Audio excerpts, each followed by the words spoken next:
Welcome to The Aggressive Life. If you don't leave today feeling inspired, you haven't been paying attention. He's been born with a rare neuromuscular disease. Kevan Chandler has been dependent on others for all his physical needs, movement, food, hygiene for the vast majority of his life. He is stuck in a wheelchair. No one would have blamed Kevan for taking the easy road, choosing comfort, or dipping into self-pity, or getting bitter, or just hunkering down in sorrow and all that stuff. But Kevan reached for risk and the unknown instead. He's been making aggressive moves as a guy who's been in a wheelchair his whole life. To quote the Beatles, he was able to do it all, quote, with a little help from his friends. Well, we should probably have that little ditty right now. Okay, I would just love for you to sing it, actually. What would you do if I sang out of tune? And then it goes into, that's all I know. And then it's, I get by with a little help from my friends. Ooh, I get high with a little help from my friends. Which I always wanted, like, get high. He's saying, like, are they saying, like, their friends always have the bag of weed? Is that what they're saying? I mean, it's the Beatles. I kind of feel like that's what they're saying. Yeah, I guess so. Well, with a handful of good guys in tow, Kevan hatched a plan to visit Europe without his wheelchair. How would you do that? Well, his friends would carry him on their back across 3 countries for 3 weeks, and that's exactly what happened. Modifying an REI backpack, Kevan and his friends went on an epic adventure. They visited Paris. They attended a music festival on the Seine River. Seine River. Kevan, you're not allowed to talk yet. You're the guest. You're supposed to wait till I'm done with my monologue. Just shut your yapper. You're always trying to butt in. Hold on, we'll get to you.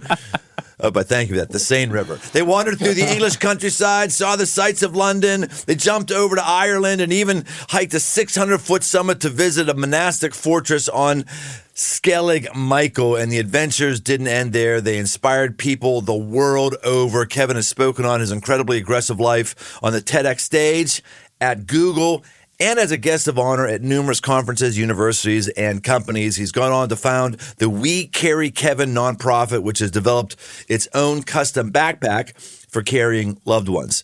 He's delivered those backpacks all over the world. He's covered China, hiked the Great Wall.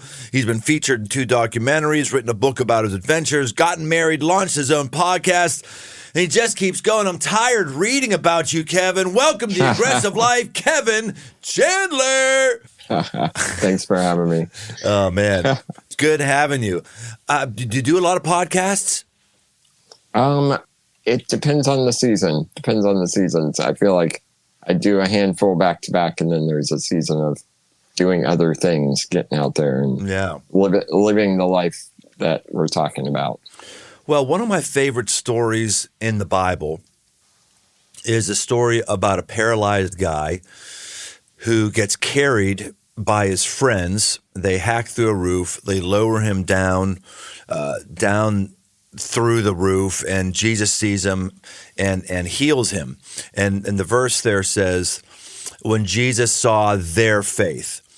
And that took me down a rabbit hole one day. I said, so it wasn't the person's faith, it was the other person's faith, and it was those guys making aggressive move. And so what I found was, what I counted up in the books of Matthew, Mark, Luke, and John, which are the first-hand accounts of Jesus, what I found was that there was 41 miracles that were recorded. 34 of them were all with somebody taking initiative. They made the aggressive first step. Jesus doesn't just kind of go wander through a hospital and go, I'm just going to feel like I'm healing today. He waits to see who will take the first step. And even of the remaining 7, about 5 of them, Jesus asked them to do something first. They have to step forward, or he tells another guy to go wash off the mud that Jesus put in his face down the pool of Siloam. And I just thought about that with you, how cool it is to have somebody who's still pushing forward and trying to enjoy life. Well done. Thanks. So that passage actually is pretty close one to my heart as well, and comes to mind quite a bit. And I know we just started, and so this is not a jump on you, but I wonder if, when he says he saw their faith, if that includes the man or if it is just the friends. I actually don't know. Interesting. And I've been curious, and from my own life experience of being a guy, lowered through a lot of roofs, not literally, but sometimes maybe. It takes the friends saying, we have this idea, and the man saying, okay, or the man saying, I have this idea, and the friend saying, okay. I'm not really sure. I wonder, I go down that rabbit trail a lot of what did that morning look like when they were getting ready to go see Jesus? What was that conversation like between all of them? Gosh, that's fascinating. That's exactly why it's interesting talking about stories in the Bible with people who have other life experiences. I'm always thinking about that story from the perspective of somebody who could carry somebody. I'm not thinking about it from the perspective of getting physically carried. Yeah, they're right. It doesn't say that the paralyzed guy was objecting. It does say their faith. So of course, yeah, that's a great insight. Potentially, yeah. So these friends that you have, how did this idea pop up to hike you all over the world? Well, as is the case with a lot of things in our lives, and I'm sure you can attest to this as well, as it started at home. I had a bunch of friends. We would get together every Monday night for a potluck, and we would just do it at different people's houses. And most of those were not wheelchair accessible. So we would leave my chair downstairs or in the van or whatever, and they would carry me up the flight of stairs or 3 flights of stairs to join them and be part of what our group was doing. And so from there, some of the guys and I started talking and said, well, what else could we do without my wheelchair? And we decided, we're guys. We grew up on Ninja Turtles and Batman, so we wanted to explore the sewers, and sewers are not wheelchair accessible. So we came up with a very makeshift version of the backpack and had that adventure one night, and in our hometown, just got into the sewers and had a lot of fun there. And so we said, well, we survived that. What else can we do? And about a year later, we went to Europe. What kind of humility did that take for you to allow someone to carry you around? I know you're a man, but most men just don't want someone to do something for them. Was that hard for you when they offered the first time to carry you around? When we went to Europe and when we went to the sewers, you're just kind of in the hype of the moment. You don't really think about, oh, I'm leaving my wheelchair behind, or, oh, this might be dangerous, or you're just you're with the guys and you're doing this thing. I didn't really think about what I was giving up or leaving behind, but there is a sense of independence that gets left behind in that case. But I also am one to believe that independence should not be very high on our priority. That community and caring for one another and trusting one another is really leads to deeper relationship and growth within ourselves and ultimately a closer walk with the Lord because of what it points us to, which is Him and our ultimate need for Him. So I would also add to that I'm 37 now, and I've spent my whole life. There's not a day that's gone by that I haven't needed help from someone. And so while the backpack was a more extreme ask, a more extreme kind of situation, you're up on someone's shoulders, you're higher than you've ever been before. You have no control of where you're going or what you're doing. And so it's really a letting go of a lot. But I also, like I said, I've spent every day of my life saying, well, I need to use the restroom. I guess I'm going to ask this guy to pick me up and hope that he gets me from point A to point B and back. And so it's a muscle building that's happened all throughout my life. So. It's interesting that this is one of those areas where the the physical world does not mirror the spiritual world, because in the physical world, we're born entirely dependent, and as we mature, we become more independent, right? In the spiritual world, as we mature, we become dependent.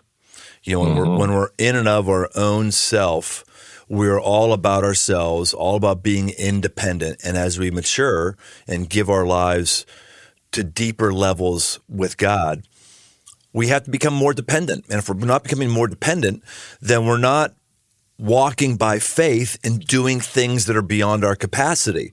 Very few people do things that are beyond their capacity because they don't want to live a life of faith, which is when the X factor of God comes in. So I'm really fascinated that your spiritual trajectory, you're one of the very few people who your spiritual maturity and your physical maturity are in line, because you have to be dependent. Yeah. Well, and I was reading recently in I think it was John 6, Jesus says, "This is the work of God, that you believe in him that he sent," that you believe in Jesus. And I think you're right. It's as we grow spiritually, as we mature in our walk with the Lord, that looks more and more like just trusting him, just believing him. In some ways, it gets more simple, because it's just that's our focus. And in some ways, that as maturity is, it becomes more complex because of the doors that it opens up for us in walking with him, the opportunities. Tell me about your faith. When did your faith start getting real and vibrant for you? Yeah, so when I was 6 years old, I grew up in the church, and our family really involved. And when I was about 6 years old, I was having trouble sleeping because I couldn't wrap my head around eternity. As if that's something that you can ever wrap your head around, no matter what age you are. But it was really bothering me. Of like, wait, so I live forever, but what are you going to do the whole time? And what is time in that case? And it was just, I was having trouble sleeping. And my dad, who knows me better than anyone, sat me down on his bed and said, like, rather than introducing me or explaining it all to me, he decided he would introduce me to the person I could spend eternity with. And so he presented it to me. He introduced me to Jesus and said, "This is who you can be with forever." And so that's when it started for me, and it's been, just a journey ever since. And in my experience, there have been hard things, and there have been really fun and good things, and yet through all of that, the constant is Jesus. As relationships change, as my physicality changes because my disease is progressive. As I've moved states and moved cities and changed roommates and all of that. Now I'm married, so that's not changing. But as life changes, Jesus has always been right there with me, and so I've gotten to walk with him, as we were talking about. Tell me about your disease being progressive. In what ways? What's the game plan? So spinal muscular atrophy, the kind of the way I like to explain it is that there's kind of a glitch between the brain and the spinal cord. So the message to my muscles, like my arms and legs and neck, it doesn't really get there right. And so the muscles atrophy over time. And so it's not, the disease itself is not necessarily fatal or anything, but I do get weaker over time. And there's seasons where it kind of plateaus, but it's always kind of a downward slope. And so, so that I remember, especially in like high school and college and those times when your body is growing, the muscles were atrophying faster. So I remember realizing that I needed to be able to lay back and rest during, sometime in the day, or else my neck would give out. Or in college, I remember when I was like, oh, I can't really hold a pencil the same way I used to. Or I broke my arm in 7th grade, and so that my right arm atrophied a lot faster than the rest of me, so I can't really use that much. And so it's just kind of I grew up in a house where, because my sister has the same disease, and so we grew up in a house where you wake up in the morning and you say, well, what do I want to do, and what can I do today? Well, what's my body going to let me do? And maybe we push that envelope a little bit and see how much life we can live. How do you deal with bitterness and anger? I assume you have that, or at least you have had it towards God. It's an interesting question, because I've kind of asked myself the same thing, because I've had moments of frustration, but I've really never had a bitterness or anger towards God. I've been frustrated with my situation.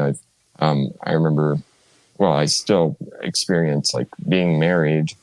I would love to, my wife is out getting an oil change right now. I'd love to be the one running that errand for her, or we had some friends come and rake our leaves last week. I would love to be able to be out there doing that with them. Those are the sort of things that upset me or make me bitter about my situation. But I've never really pointed it back at God. And I wonder if that comes from becoming a believer at such a young age and having such clear examples through my life of him being there through all of that. And so how do you blame the one that is the only reason you're still here? Yeah. Well, that makes a lot of sense. But there's a lot of people who still blame him, who's still here. There's just so many people who are deconstructing, and I'm not talking about the kind of healthy deconstructing where we'll deconstruct our faith because we've been told that it's our performance that gets God to love us. Great, let's deconstruct that. Or deconstructing, that women aren't as important as men in the church. Great, let's deconstruct that. There's a lot of things we can deconstruct, right? But the deconstruction that really is hot on social media is when somebody just basically leaves the faith. And one of the things I've seen with people who have left the faith, the one common characteristic is they don't like their life and they blame God. And I've been meditating a lot on 2 Timothy chapter 4, verse 5. It says, be sober-minded. And then it says, endure suffering. Endure suffering. Faithful people endure suffering. Unfaithful people use suffering, which is almost always never a thimbleful of the kind of suffering that you're going through, Kevin. Unfaithful people use their suffering as a reason to just get out because they thought that the role of God was to make their life happy, and it's not. Our life is to push forward the purpose of God, whatever hand we're dealt. And I see you doing what you're doing. I'm inspired, man. I am. Thank you. Thank you.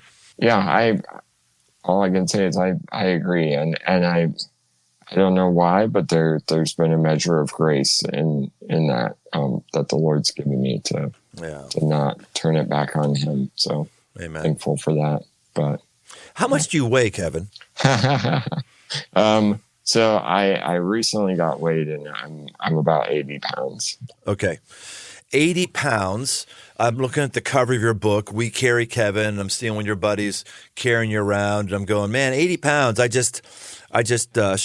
My son and I shot an elk just last week, and we had to pack out this pack, and we were both carrying at least 80 pounds. And I'll tell you what, it is not. That is not an easy and fun experience. So you've not only got some friends who are in shape, you've got some friends who really love you. And I'm curious, in the midst of the national epidemic of male loneliness, how did you get so many good friends? I think that's another aspect of just God being really gracious and merciful to me. This is actually, I'm currently writing a book with a friend on this topic of inviting people into your life and inviting people to step with you into your need, what we call the hospitality of need. That there is some element of hospitality that we can find within our need, to say, hey, I'm not just asking for help, but recognizing that need is a space in which you and I can step together into. And Henry Nouwen would say, hospitality creates a space in which one can find their soul, in which the guest can find their soul. And so realizing that you and I can step into my need together and together find something deeper. We can find deeper fellowship and healing. And it's a lifestyle that I've lived for a long time, which is saying, hey, I have these needs. I need to use the restroom or get a shower or, eat. And how about you come alongside me and help me make that happen? Because, I agree. There's this issue of men isolating. Yep. And I'm curious if you've seen this as well. As if you invite men into a project, then there's action. There's connection. Men connect shoulder to shoulder, whereas women often it's face to face. And so what better shoulder to shoulder project than getting me up in the morning so that I can have it, so that I can live the day. And so that's what I'm finding. And that's where these guys came from, is this became a project, not just for them to serve me, but hey, we want to have this adventure together. It's an impossible adventure. And so let's see if we can figure it out. This is a new and deep wrinkle to something that we've been talking about here in the Aggressive Life related to male friendships. First of all, this isn't a male podcast, but we get into it. We get into a bit. So we got two men here, so we may as well just talk man talk for a moment. Might as well. We've talked about a lot about how male friendship happens when you're doing something together. Women connect with people, men connect with things. And when you're connecting with things, you connect with the people who are around those things that you like, your hobbies.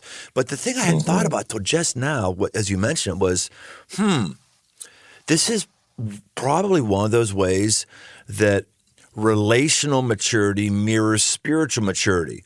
Because to have great friends, you have to become dependent on people. When we are always independent, we have no needs, and all of our conversation with our friends about how good our life is going and how this is okay, instead of saying, I'm struggling in this area, can you help in this area? We're not going to develop friendships. When you serve somebody, whether it's carrying somebody around in a backpack or it's helping them fix a toilet that they don't know how to do, and they are dependent enough and vulnerable and humble enough to say, hey, man, I need some help here. I can't do this. This is where friendship grows. And I just wonder, with all of our modern conveniences, which I'm for, things like Uber, you don't need to ask a friend to drive you to the airport anymore. You just get Uber. Or if you had a drink too many and you shouldn't be driving, you can't ask a friend to drive you or call them up out of humility. You just get Uber. And I'm pro Uber all the way. But I hadn't thought until you just said it just now that probably a problem with male loneliness is we're holding on too much to our independence. Mm-hmm. Yeah. I mean, do you see independence in the Bible anywhere? No. No. Yeah.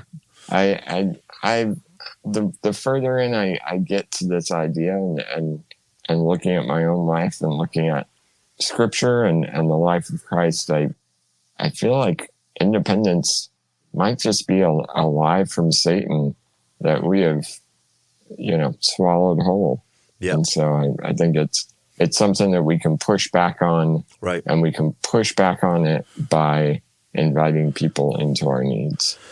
Yeah, there's a difference between independence and being alone. So Jesus, when he was being tempted for 40 days, he was alone.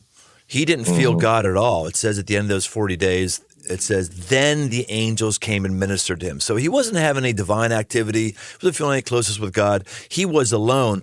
But that wasn't the same as him making the choice that he's going to be independent of his Father and the angels. I think that's what we're doing. Maybe not intentionally, but at least accidentally. We're making choices to not need people and not enable people to step into our lives. And therefore we're lonely, and therefore we don't have friends, and therefore our life expectancy is going down, and therefore we're not smiling as much as we should. Yeah, exactly. It's I mean, you just said it, it's a slippery slope. Yeah. Right. And I would think that, like, if I was you, putting myself in your position, I'm pretty confident I would be much more bitter than you are. I'm pretty confident I'd be doing much more woe is me than you are. And I'm pretty confident that I would bristle at somebody else carrying me around. But if I was your friend, I would love the opportunity to carry you around. Yeah. You know, if I was your friend, I would love not just the opportunity, but the challenge, the male bonding. I mean, that would be great. And we always think we're putting the other person out when really the other person probably would enjoy the opportunity to serve us. Yeah. Yeah. Well, an example that I can give, which, by the way, we can do that sometime if you want. Yeah. So we're not too far from each other. So, well, I've carried around dead meat. I'd love to carry around a live person. That'd be fine. Thank you for not saying live meat.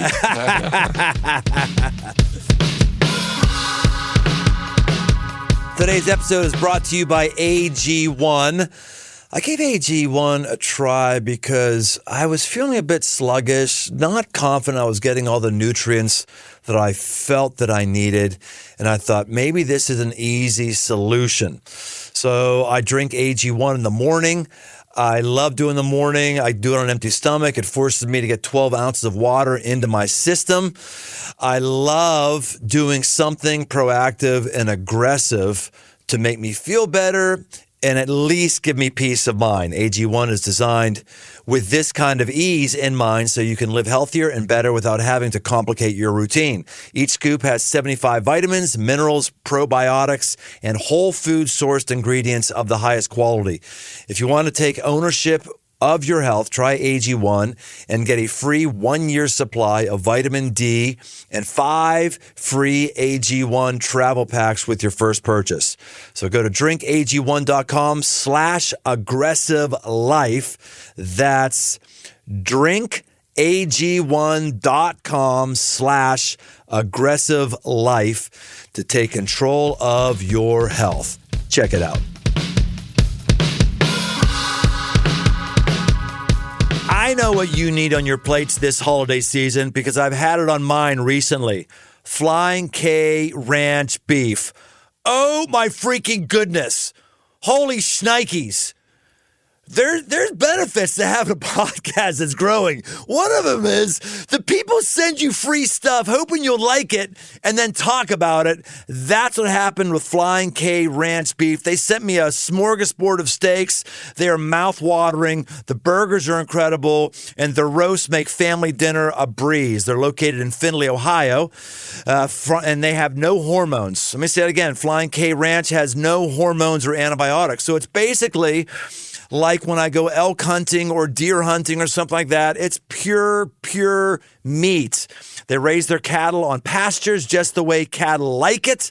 Flying K Ranch is a family business partnering with Ohio State Nutrition Program, Beef Quality Assurance, and Certified Angus Beef National, ensuring happy results for both cattle and people. That's a lot of words just to say this. The beef is amazing. Order it now. Get it on your table over the holidays, and you will not be disappointed because I have not. Find out more and place your orders at flyingkranchangus.com. That's flyingkranchangus.com. And now I'm hungry.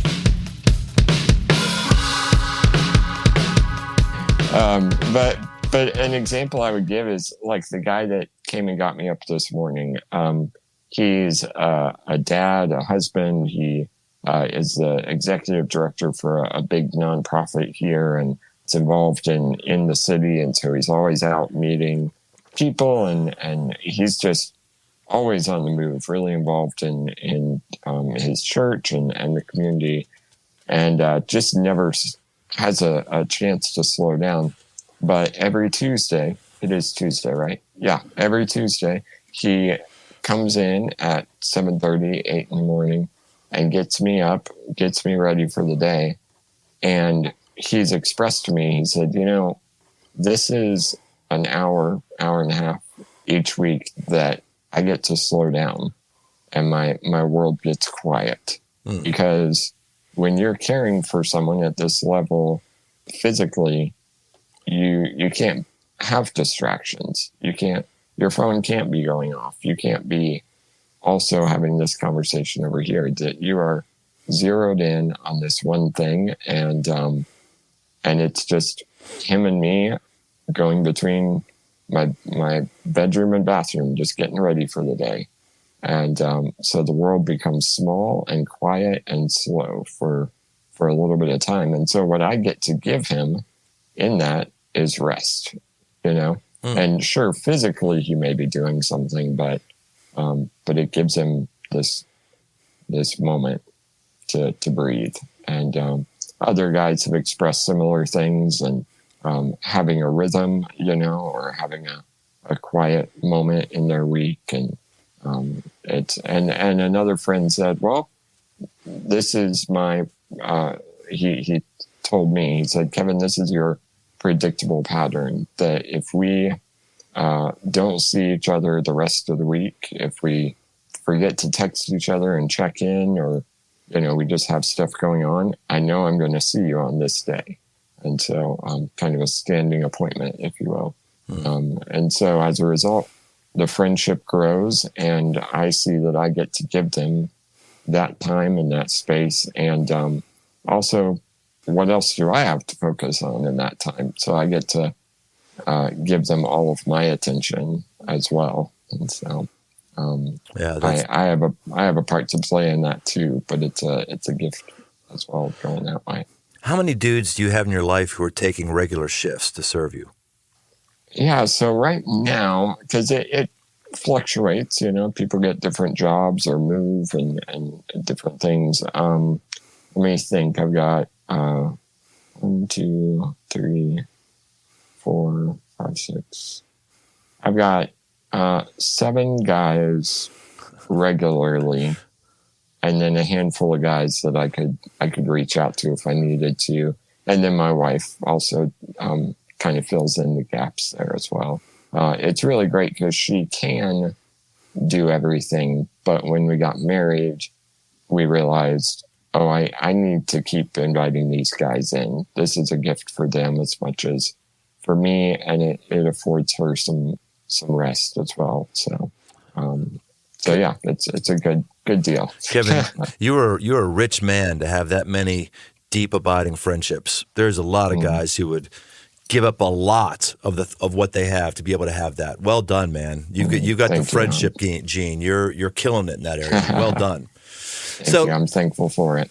Well, let's go to Europe. What were your highlights of Europe when you're backpacking over there? What do you think of regularly?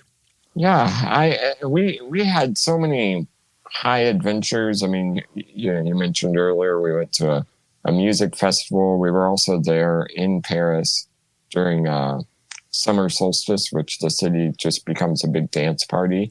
So that was pretty fun. And we hiked Skellig Michael. That was pretty epic. But I think the thing that I think back on most, and I just love to remember, is the quiet moments, kind of going back to that, those downtimes when we've accomplished this thing and now we get to kind of sit in it. And one memory specifically was going from England to Ireland. We stopped in Wales for a night, and just our whole crew of guys, there were 7 of us, 2 camera guys, 4 guys taking care of me, and then myself.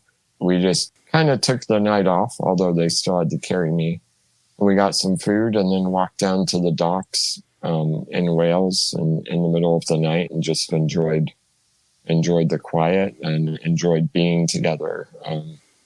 We call them the unfilmable moments, not because they're bad or inappropriate, but because they're just personal. And so that's something that I love thinking back on. Another one that I think is notable was one day we took a hike through the English countryside. We thought it was going to be about a mile, turned into 6 miles. And at one point in that walk, my friend Tom took me off his back and set me on the hillside, and they all left. And he did this unprompted by me. I didn't even know what was going on. I was like, wait, where are you going? And he said, well, Kevin, this is what you always wanted. And he was hearkening back to a conversation we had 3 or 4 months before when I had said if I was able-bodied, I would go out in the middle of nowhere and just stand and enjoy the ground below me, the sky above, and me and God in the middle. Wow. And so he remembered that. And I had forgotten that I'd said that, but he remembered it and made that happen. And he didn't even wake up that morning and say, I'm going to find this spot. We were walking and he came to a spot and said, this will do. This is it. Wow. Let's make this happen. And so the picture of friendship that paints wow. and reminds me of on a regular basis is a really beautiful thing. Wow. Sheesh. That's deep. That's rich. That's fantastic. You mentioned your book. I'll just read it. It's a great quote. This is adventure, I told myself. Danger, discomfort, and chance.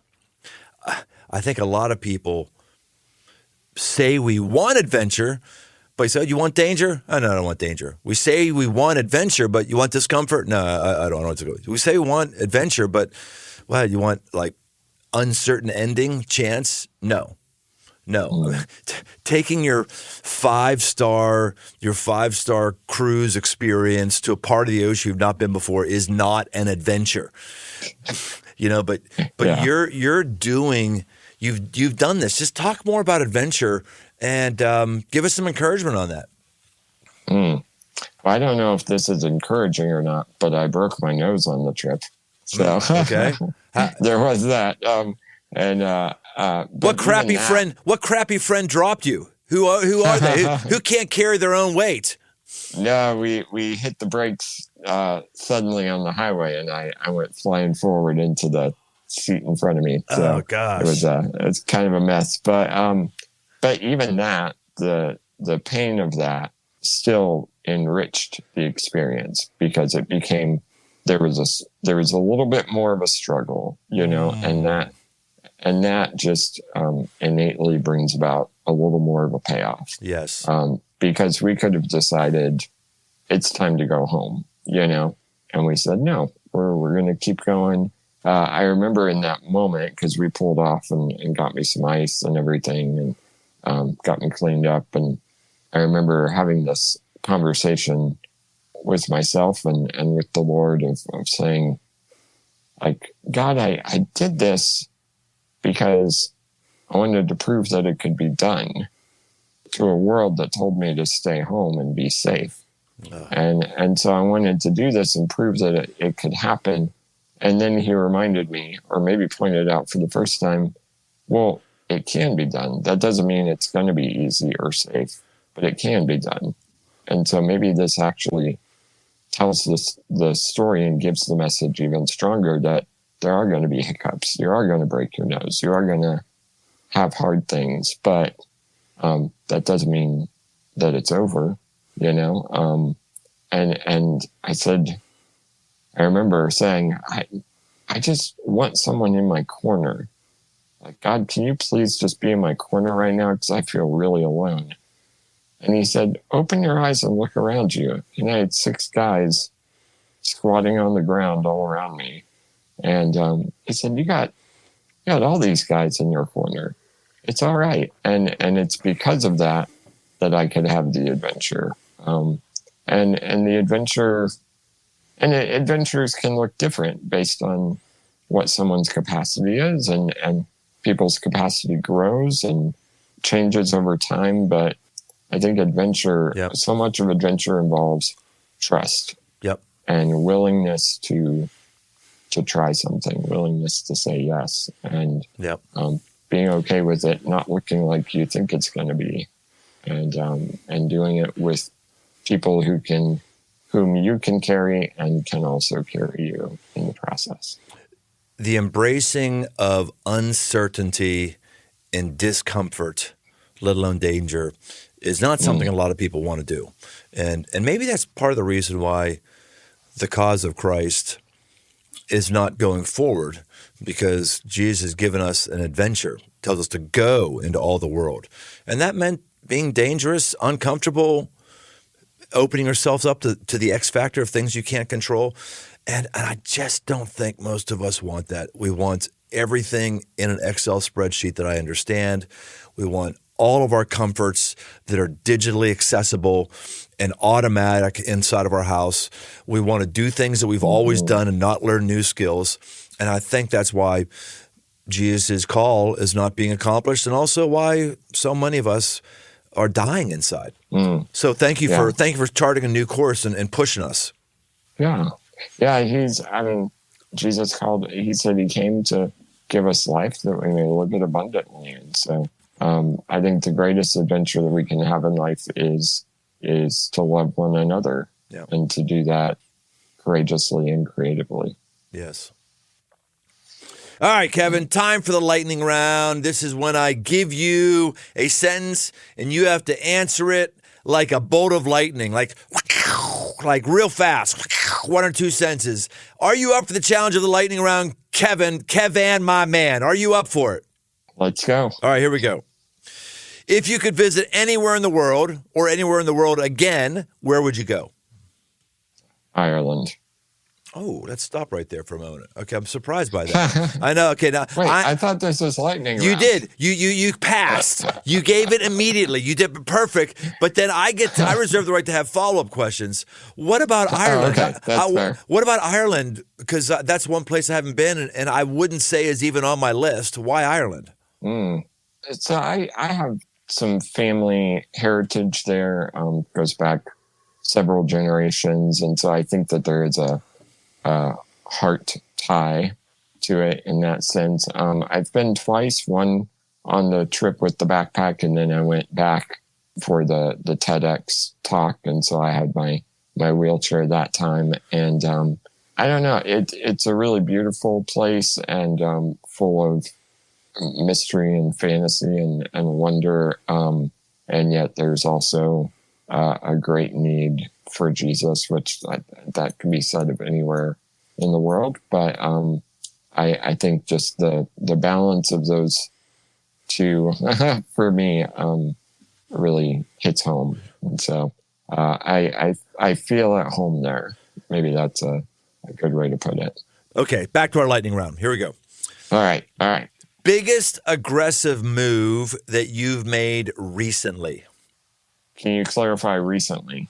The first one that comes to your mind.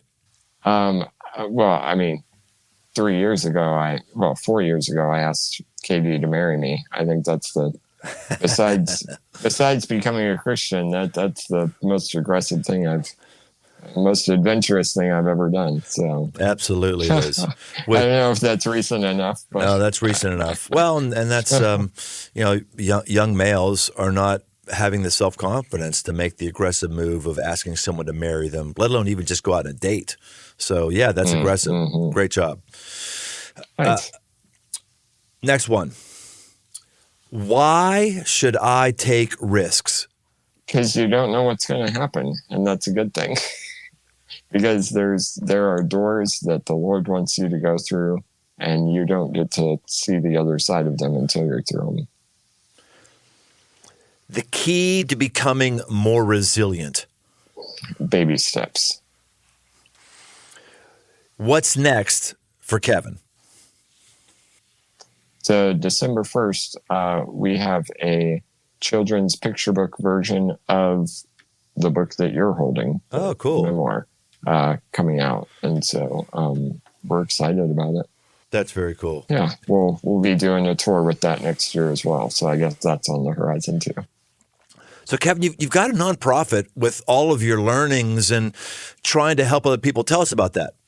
When we went to Europe, we did a fundraiser to do that because we were all starving musicians and school teachers and writers and stuff. And so that fundraiser caught the attention globally of people everywhere. And from that, both before, during, and after the trip, we started hearing from hundreds of families from all over the world.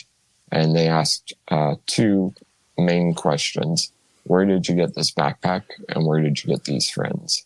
And so when we got back from Europe, we started the nonprofit called We Carry Kevan. And we started it to answer those two questions.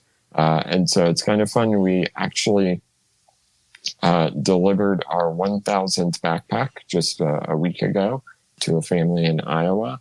And we are currently, as of this interview, we are in 44 countries. And it's all been word of mouth. And we worked with a company called Deuter and made kind of a factory version of the backpack that we made in my parents' kitchen. and started distributing that around the world. That kind of takes care of that first question of where'd you get this backpack? We can say, oh, we have one. Here you go. Oh, that's good. And we sell it for families that just want to buy it outright. But then we also, for families that can't afford it, on our website, we have a platform that we just call the causes page. And so if, for example, if you wanted a backpack, we would set up a profile for you, and it's a crowdfunding platform. And it gives you an opportunity, it actually does a lot of things. It gives you voice, gives you an opportunity to invite people to contribute and be a part of this kind of fun need that you have. And it's a fun ask, rather than, can you take me to the doctor? Or can you help me with the restroom? It's, hey, can you help me raise money to get a backpack to go hiking with my family, or go hunting with my dad, or, whatever the case may be. And then also, if someone contributes to that profile, then they get to stay in touch with that family. And so that our hope with that is that it's answering the second question of building community around you and saying, well, here's a starter. Here's how you can maybe make some friends and invite them into your need, and start that conversation. And then the other aspect of that is any family that gets a backpack, we stay in touch with if they would like to. And so that answers that second question, as well as saying, well, I don't have a 5-step program on how to make friends, but we can be your friend. Let's start there. Yeah, right.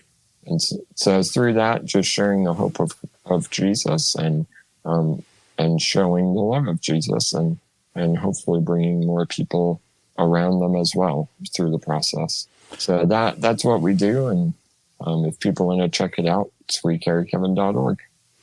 Boy, that's another interesting build to that. There's probably a bunch of fitness geeks, adventure geeks, that if they had the opportunity to carry somebody to see things, they might sign up for it. I wonder how many people don't have those kind of friends who would make the humble move and get on somebody's back. That'd be an interesting twist. Have you thought about that? Yeah, and I think that's maybe like the next iteration, the next kind of phase of what we do. And maybe we can talk more about that and put something together. That'd be cool. Yeah. All right, Kevin, this has been fantastic. Just give us one more time. If someone wants to follow up with you, find out about your nonprofit, just go ahead and give us an easy advertisement. Yeah, if you want to join the adventure of what we're doing at We Carry Kevan, check out wecarrykevan.org. We Carry Kevan, Kevan, Kevan. Kevin, I'm inspired by you. You're a man who is an adventurous man and a very, very wise and deep man. So thank you for pouring into all of us today, especially myself. I'm thankful for you and would love to meet you face to face sometime. Yeah, that'd be great. Thanks so much. All right, folks. Hey, look, we've learned a lot from Kevin here. Here's one thing you've learned. Stop bitching and moaning about your problems. My gosh, stop. There's probably like hardly anybody who has the kind of problems that Kevin has, and yet Kevin has smiled more than most of us do an entire week over the course of an hour. Stop it. Stop. Just got to get a little more hearty. Second thing is, what limitations do you and I have on ourselves?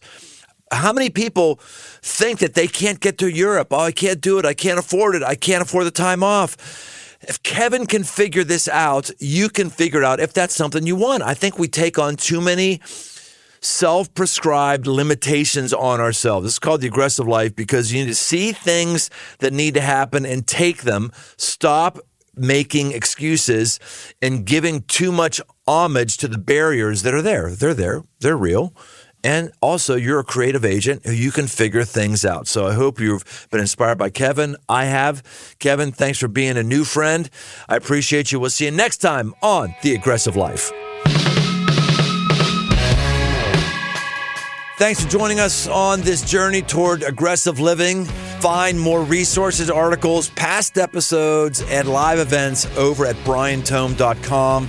My new books, repackaged edition of The 5 Marks of a Man and a brand new 5 Marks of a Man tactical guide are open right now on Amazon. If you haven't yet, leave this podcast a rating and review. It really helps get the show in front of new listeners. And if you want to connect, find me on Instagram at Brian Tome. The Aggressive Life is a production of Crossroads Church, Cincinnati, Ohio.